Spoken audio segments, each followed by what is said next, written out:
Well, hi there. Welcome. What we're going to focus on is a Chapter 4 reinforcement lecture presentation for meteorology at Floyd Central High School. And our goal today is to go through a brief presentation of Chapter 4, which has a lot of content. And we're going to kind of skim through the contents, reinforce what we've been working on in lab, and reinforce what we've been having brief discussions about in class. And we will follow up within our next session that you'll have access to electronically with a greater detail of focus in the more complex tasks of this chapter. So there's some of this content that I want to hit twice because historically it's been quite challenging, and it'll give you a resource to refer back to in case we have a little bit of time from our lecture and you're getting ready to review for your quiz and you need that quick refresher. So instead of trying to track down that one person or have that final communication, you can have this resource available. So let's dive right in. What we get into with Chapter 4 is the hydrologic cycle. These are things that we need to make sure we understand very well. You have a circle term in the lower right of your screen, which is called infiltration. Hopefully you can synthesize what that's meaning. That is dependent upon the geology in a region. And then the other one that we need to make sure we understand, which is in the rectangle and more in the middle of the slide, is called transpiration. Evaporation is something you should be familiar with, and then precipitation is definitely something you should be familiar with. If we put those two together, what's not in the slide is something called evapotranspiration. So if we put evaporation together with transpiration and we create a hybrid word, what we have is a word that expresses the amount of moisture that is lost through biological process. So think of like a plant sweating in a crude sense, and that is the evapotranspiration that is not expressed in this slide. That is certainly something that's a part of a more advanced cycle that deals with the hydrological flow of water through the atmosphere. The other thing to make special note of is look at the red arrow next to evaporation. You have 320 cubic kilometers. That is a discrepancy to the expressed 284,000 cubic kilometers in precipitation. In other words, it's important for us to understand that evaporation volumes are not the same as precipitation volumes. We do have a discrepancy. And what we get into within this chapter is the suspended humidity, which is very important, not only from human health on the interior, but human health on the exterior, from the ability for us to be able to cool. And that's why we have sometimes delayed events with extracurricular seasons that some of you are involved with. And we certainly have the connection to severe weather, and that's directly associated with that suspended vapor as well. Moving on, a few unique properties about water.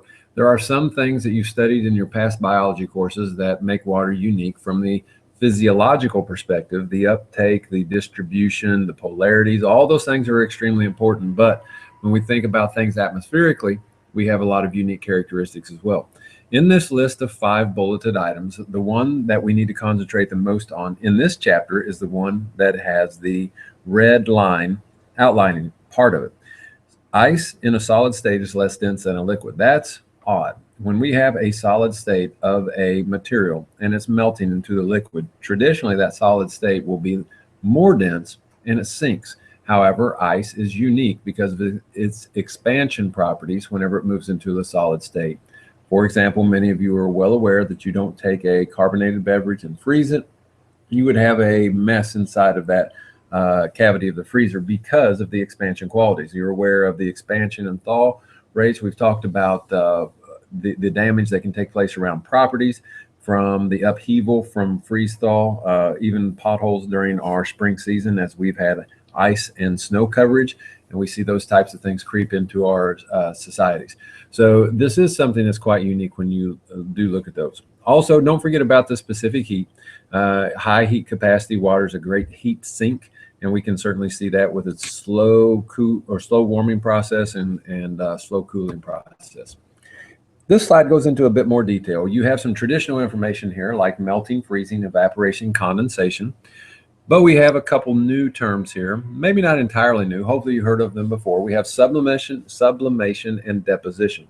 Deposition is a reduction of energy. So we have gas moving very quickly in the atmosphere, and then it settles instantly into a solid, and we skip that liquid state. So think of something that creates a very delicate crystal on a window or on a glass, on a windshield, and we do not have that smooth texture of a droplet. It goes right to that.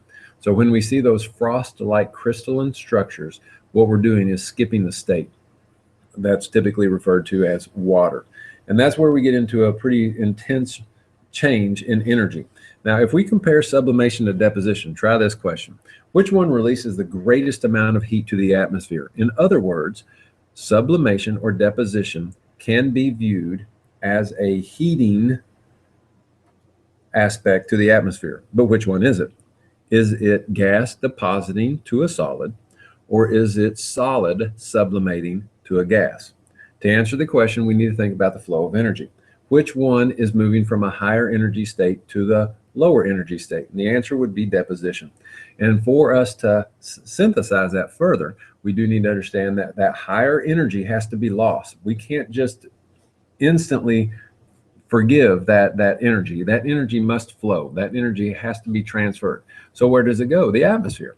And that's where we get these heat feedback mechanisms that we talked about in earlier chapters called latent heat. So those are some pretty vicious changes in the atmosphere. And when we have those stark contrast of energy changes, we can get some unusual weather, which we'll talk about a little later in the course. These unit calories we will not need to memorize. However, we will need to be able to work with those, and we will have practice sets of content in class. And usually it's not a great stress there. Typically we flow through that information pretty easily. So do spend a little bit of time making sure you're aware of these terms, making sure you're aware of the changes that take place, and being able to order which one is the most energetic, the secondary energetic process, and then the tertiary within that system. Latent heat, this is where we get into our covering of this with a little bit more detail. When we look at this process, what we're talking about is a change in heat. However, we don't have a change in temperature. And our classic example that we've come back to several times is if we have a cube of ice and it's melting, the interior of that cube of ice maintains a steady temperature, although in front of our eyes, the ice is obviously warming up as it melts and drips all over the table or the floor, whatever the case. So we do see those types of process, and that's often referred to as a hidden heat.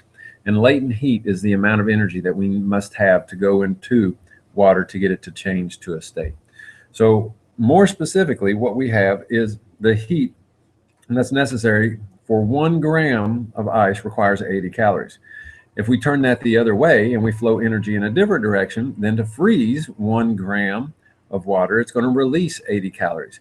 So the two things here that sometimes get a little confusing is the concept of releasing energy or the concept of requiring energy, which would be an absorption statement. So those are things that I would request a little greater concentration on, because in the past, that's something that's been just a little bit confusing. Overall, it's